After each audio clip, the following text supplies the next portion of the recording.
Eto na ang aking burong mustasa. Yan o. Yan. At trip ko nang kumain ito kaya magluluto na ako. Okay? So, piga-piga.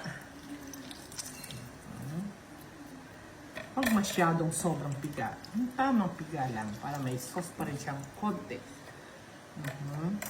Tanggalin ang sungot. Yan.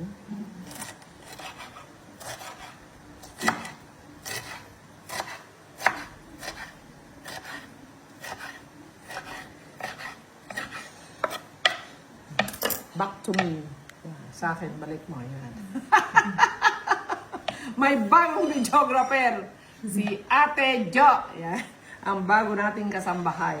At first time na tinuruan kong mag-video. Kaya titignan ko kung pasado to. Okay? Thank you. Patay.